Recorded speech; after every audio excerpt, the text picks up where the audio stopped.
Okay, good morning, everyone, or good evening, or wherever you are. And welcome to the second series of our BioEM Talks.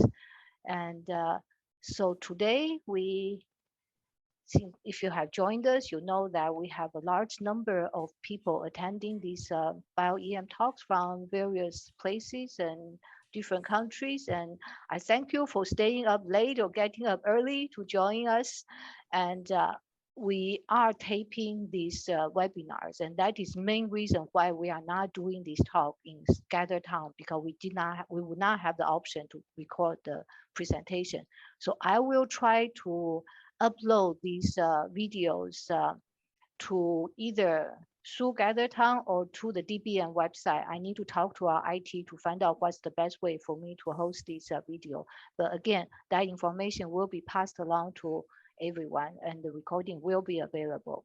Okay, so today's talk, we have three exciting talks and Takaku Yasuharu is joining us from Japan, really late for him, and he's going to talk about really exciting development on nanosuit, uh, looking at living and wet organisms in ACM.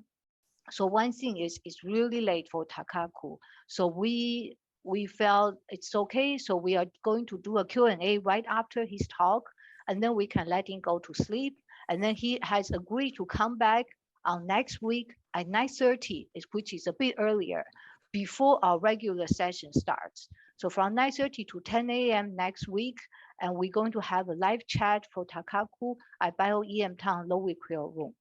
Okay, so but we will try to take a few questions after his talk because I'm sure you will really like to learn more about this exciting technique. And the second speaker, Stephen Goodman, is doing us a big favor that we dragged him to give his talk earlier, which was originally scheduled for the fourth series to swap it with Kirk, and Kirk will come back on the last series to give his talk. And the last speaker is Robert Pope. Again, you know, it's Robert's working on really exciting biohazardous stuff. So he deals with some very high security organism, very unusual samples. So he actually has to get permission to give this talk. So we're going to hear some unusual presentations today. Okay. So I also have a little preview for next week. So, oh, sorry, I jumped my slides. So after that, we are going to have group chat like last week. And so that will be just Steve Goodman and Robert Pope. And we're going to try to do it in auditorium, so have all the speakers together because it seems that we did not overburden the system last time. So I thought it would be more fun for everybody join together in the auditorium.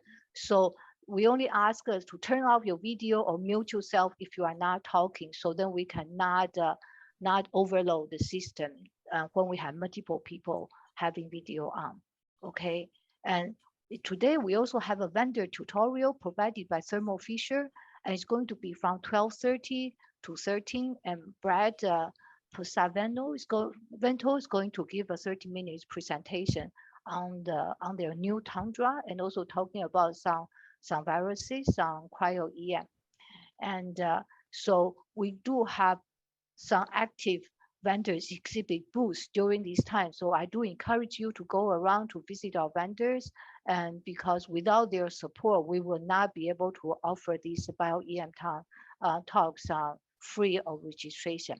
I also want to emphasize when we are talking, if you want to raise your hand, do not raise your hand physically, but try to use the raise hand function on the emoji, because once you have the emoji on, your name will be automatically moved up in the participants list. So we will see you have a question.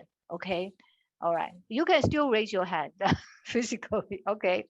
So a sneak preview for next week, we have some very exciting panelists, a panel of speakers from 3 major EM facilities from different countries, because we all know about EM tech microscopies. Most of us work in core facility providing services for many other research. And so this generate a a quite different demand. It's very different than conducting your own research. So we invited three directors and Fei Sun, Erin Tranfield, and Alice Liang, and to talk about what type of work they do and how they manage this large number and very diversified research project in their labs. And again, on that day, we also have a vendor provided discussion forum talking about automation for EM core. And I wish you will be able to join us. They also assembled a bunch of panelists to talk to us about their experiences. Okay, so try not to miss it, okay, next week. And before I go give the mic to Takaku, I want to thank everyone to help me to organize these talks. So we have a panel of organizing committees, and we will all be in BioEM Tom to help you if you have any problem navigating. And we also have Jenny and Phil help us to offer as a guide to direct people. And I don't know if they are here today. And finally, I also want to thank the IT from Carnegie Institute, and they helped me set up this webinar, also troubleshoot with our video problem.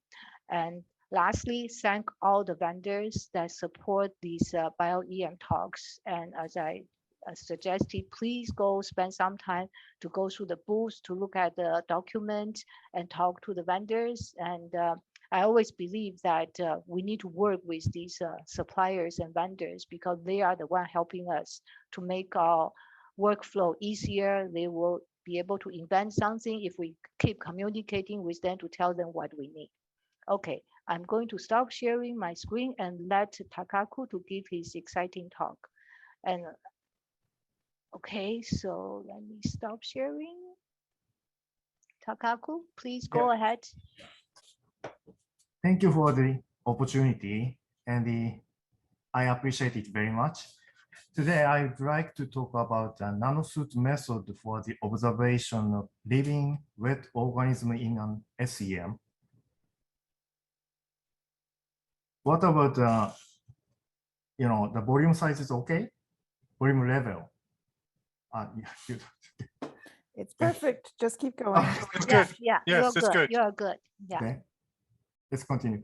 As you know very well, the electron microscope is an essential tool for biomedical researches. And however, inside of the high resolution SEM, like field emission SEM, the vacuum level is same as the outside of the spaceship.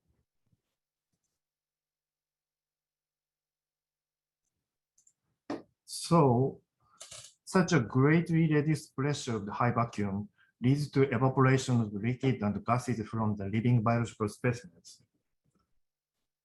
To overcome the limitation,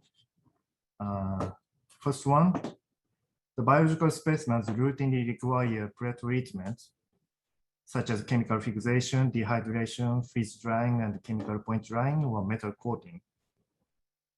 However, these procedures preclude the direct observation of living organisms and often produce unwanted structural changes. I would like to show the result later. The second one, the elegant technologies such as low vacuum scanning electron microscopy and environmental scanning electron microscopes have been developed. However, these techniques require reduced vacuum, but result in inferior resolution. The third one, the excellent techniques such as cryo-SEM methods have been developed. But the living biological specimens freeze, so hence become immobile.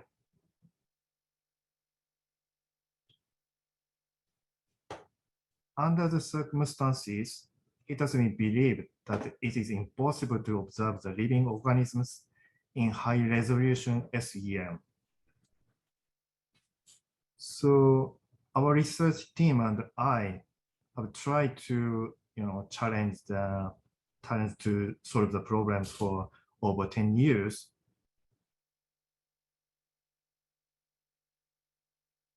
First of all, we try to introduce the, just a moment, please. Okay. First of all, we try to introduce the living specimens directly into the FESEM. And as you can imagine, most of the specimens were dead. But we found some exceptions. It's the example of a larva of a Drosophila, a kind of a fruit fly. And this animal survived even under the high vacuum condition. Please look at the real movie.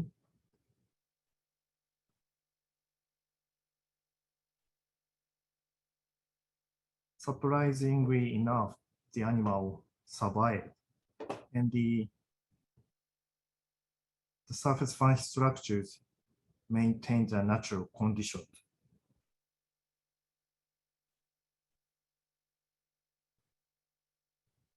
Okay, so we investigate surface structures and found the extra layer was formed on the surface. It's a TEM image, and the extra layer was formed on the surface. And judging by the size, we termed it the nanosuit. And okay, when the living specimen, living larva, was irradiated with electron beam, we observed such an extra layer on the surface. But in contrast, if the specimen was not irradiated with electron beam, and in 60 minutes, the subsequent SEM observation revealed specimens were all dead and structurally badly distorted, and no extra layer was observed on the surface. So we hypothesized that such a thin layer was covering entire surface of the animal, and protected them. So we found two important factors to form such a extra layer. One thing is that extracellular substance, ECS is for short. So please look at this movie. It's a living larva of Drosophila, and on the surface of the animal, such a shining, viscous substance is secreted, and it is the ECS.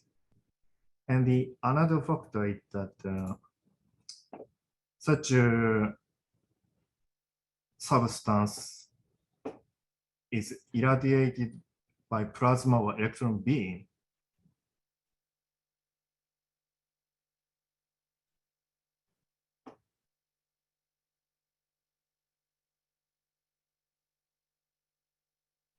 The substance turns into some sort of a membranous structures on the surface. So, okay.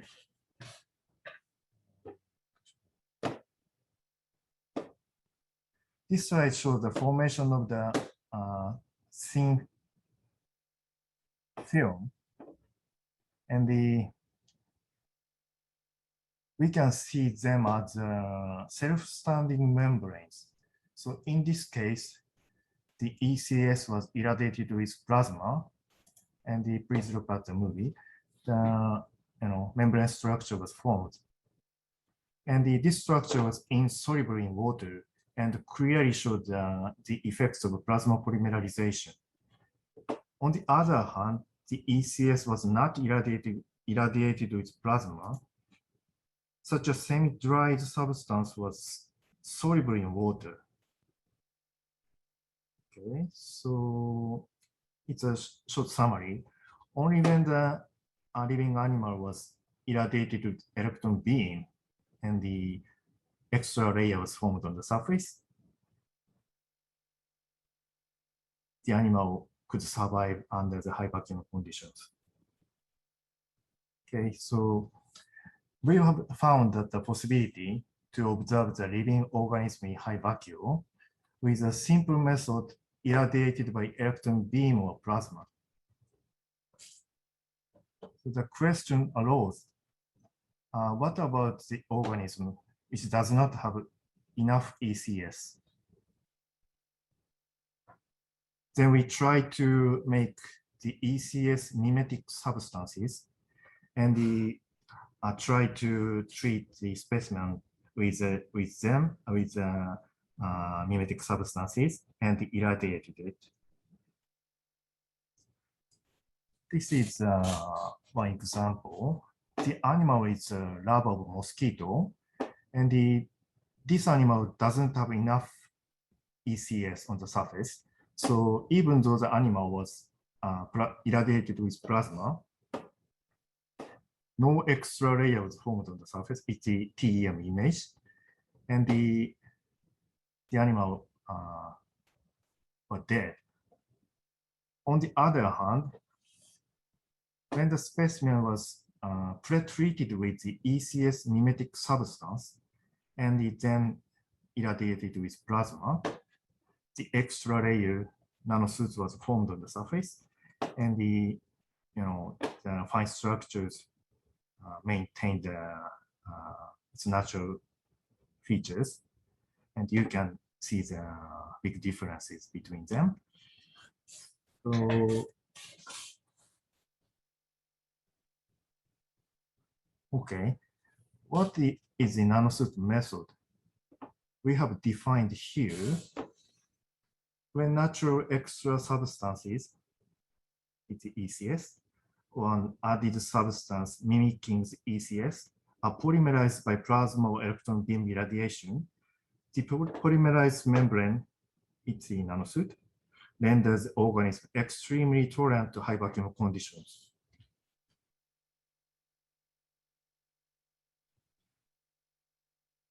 Okay, this slide shows the components of the nanosuit.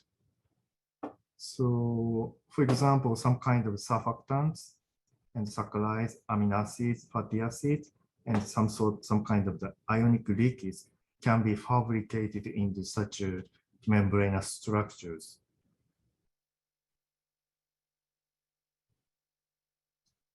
This slide shows the property of the freestanding membranes.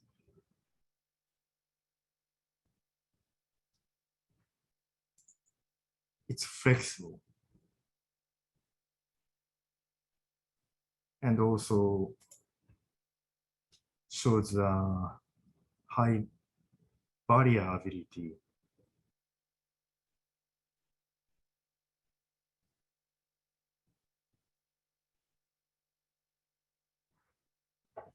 Okay. So please look at these movies. It's a lab of mosquito and some kind of beetle, some kind of leaf beetles. And by using the nanosuit method, we can observe these living animals not only with low magnification, but also with high magnifications. It's an image of a planaria. Okay. Inside of the mouth of the larva, you can see some kind of epithelial structures with high magnification.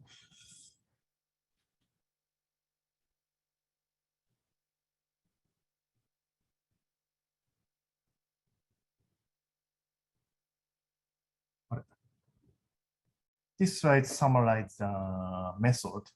In a conventional SEM method, the various pretreatments are required. On the other hand, in the nanosuit method, it's very simple. The living organisms sometimes covered with ECS mimetic solution. then irradiated by electron beam or plasma. It's also a short summary of the method in the case of the plant specimens. So, okay, let me enlarge this region.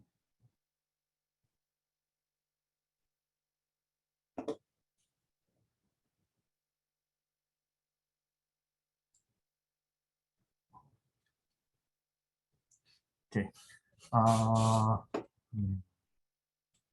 Okay. Only when the specimen was irradiated with electron beam, the extra layer was formed on the surface. In this case, the extra layer, nanosuits, was formed from not the ECS, but some kind of wax-based surface materials. Okay, let's move to the next slide. So nanosuits method can be applied to various specimens, tissues, cells, and viruses. So these images show that mouse peritoneum or mouse fibroblast single cells. And if the specimens were directly introduced into the SEM without nanosuit protection, the specimens were quickly dried up and destroyed very much. But in contrast with the nanosuit protection, the fine structures maintained natural features, and the image is completely different from the conventional ones. So this slide shows the nanosuits formed on the surface of the fibroblast cells, and the TEM image shows that extra layer was formed on the cell specimen. These slides show, these images show just a comparison between the nanosuit image and the conventional ones. And in the nanosuit image, these fiber-like structures maintained, and the nucleus was visible as a hydrous state, and some kind of fine structures were observed on the surface. And this is another example of cell-to-cell interaction of the neurons. And the tissues to cells interaction of the cancer cells, it's in melanoma cells, adhering to living culture cells. And it's the example of the cell-to-virus interactions. Cytomegalovirus were infected to the living culture cells. And in the high magnification images, these shining particles are viruses. Okay, then nanosuit method can be applied to not only living specimens, but also chemically fixed, but still wet specimens. Okay, it's a human gastric cancer, and as you may know, that these pathological specimens are routinely required to be fixed after surgery. But in this case, after chemically fixed, like fixation, the specimens, observed as hydrous conditions, because we don't need extra dehydration or drying processes. So in this image, the front line between the cancer cells and the normal cells are clearly visible. But in contrast, in the conventional images, such a line was not clear between these cells. that was because in a high magnification image shows in a normal, okay, the surface of the cells had some kind of damages. So it's difficult to distinguish these two cells. But in nanosuit method, the cell surface maintains the natural conditions, so we can distinguish this difference easily.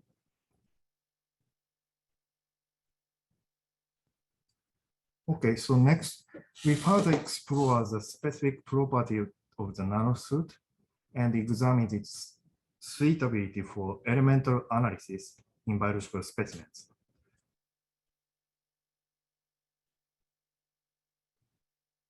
Okay.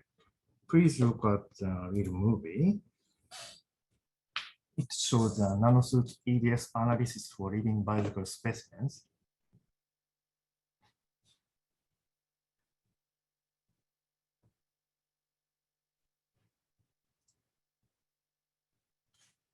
As you can imagine, when the specimen moved,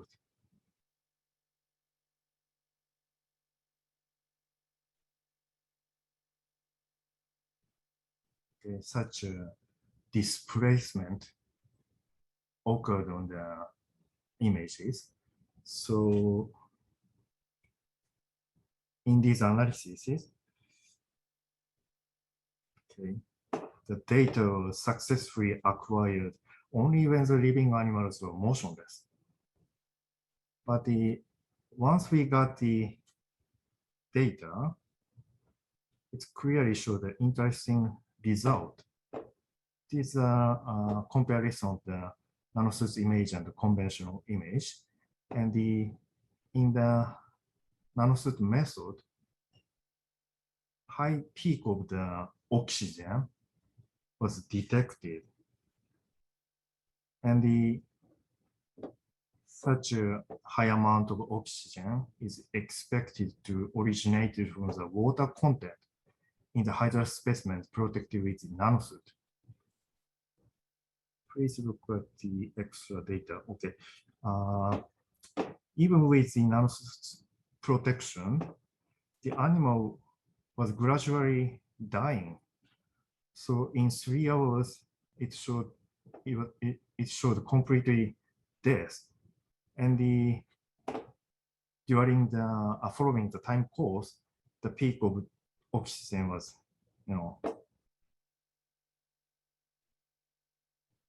decreased. Okay, another aspect of the method. Okay, in the conventional fixation, stronger sodium, phosphorus, and osmium peaks were detected in the sample. These high peaks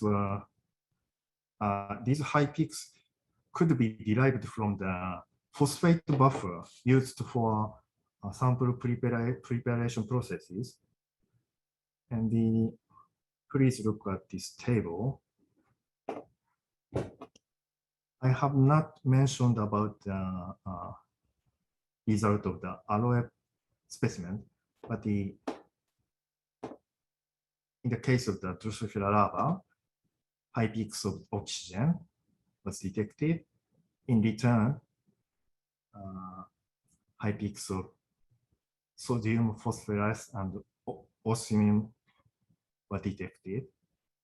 And also in the plant specimens, high peaks of these elements were detected.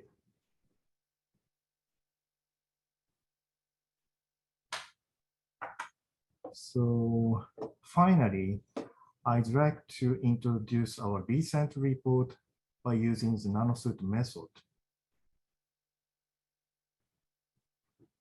This animal is, very interesting and living under the water surface, not on the water surface, just beneath the water surface. It's the larva of Dixia, and the animal possesses the 5 unique crown-like structures on the ventral surface.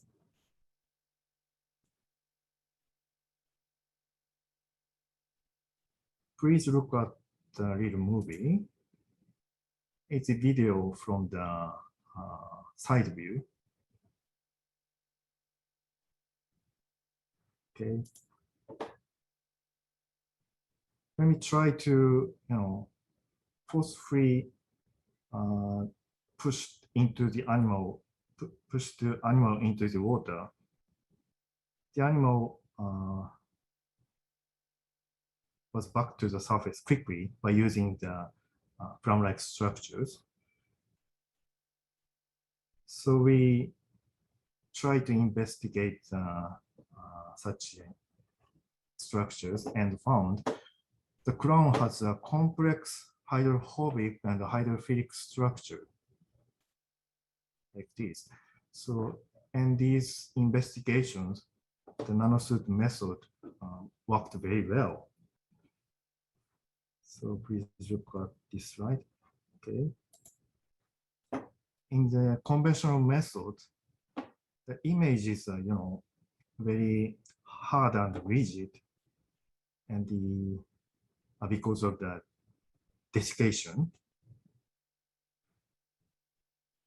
But in the nanosuit images, because of they were high stress condition, so images were, how do you say, soft and just a moment, please. Okay. In the high magnification image showed in the nanosuit specimens, these hairy structures show the flexible properties, but in return, in contrast, in the conventional fixation images, the fine structures changed hard. So, okay. These hairy structures not had spines. Rather, they are observed as flexible in water, air, and even under high vacuum conditions. So, just a moment. By using these flexible hairy structures, the animal can adhere to the water surface. Okay, please look at these movies. When the crowns attached to the surface were pulled perpendicularly into the water surface covered down with the crowns, like this.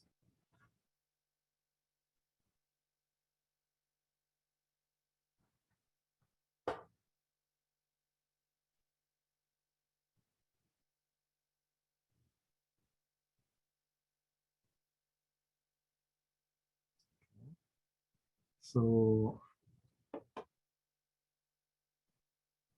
the flexible hairy tips of the hydrophobic crown utilize surface tension, making it strongly adherent when parallel to the underwater surface. If you have an interest, please find this article. Okay, so this is the conclusion. The protective barrier formed on the surface of living tissues by plasma or electron beam irradiation, the nanosuit was formed, makes it possible to observe living tissue by conventional SEM without time-intensive pretreatment procedures and without causing damage to the specimens under high vacuum conditions. And we will have 3 independent products. For example, first one is the nanosuit solution type 1. It's used for small animals, small organisms. And the solution type 3 is used for the excised tissues or isolated cells and the exosome and viruses. And I have not mentioned about the paraffin fixed pathological section, but the nanosuit solution type 2 is specially used for these specimens. So if you have an interest, please find these products in our website. Okay, so if you have any questions and comments, please contact me. It's my email address. Thank you for your attention. Thank you very much. Thank you, Takaku.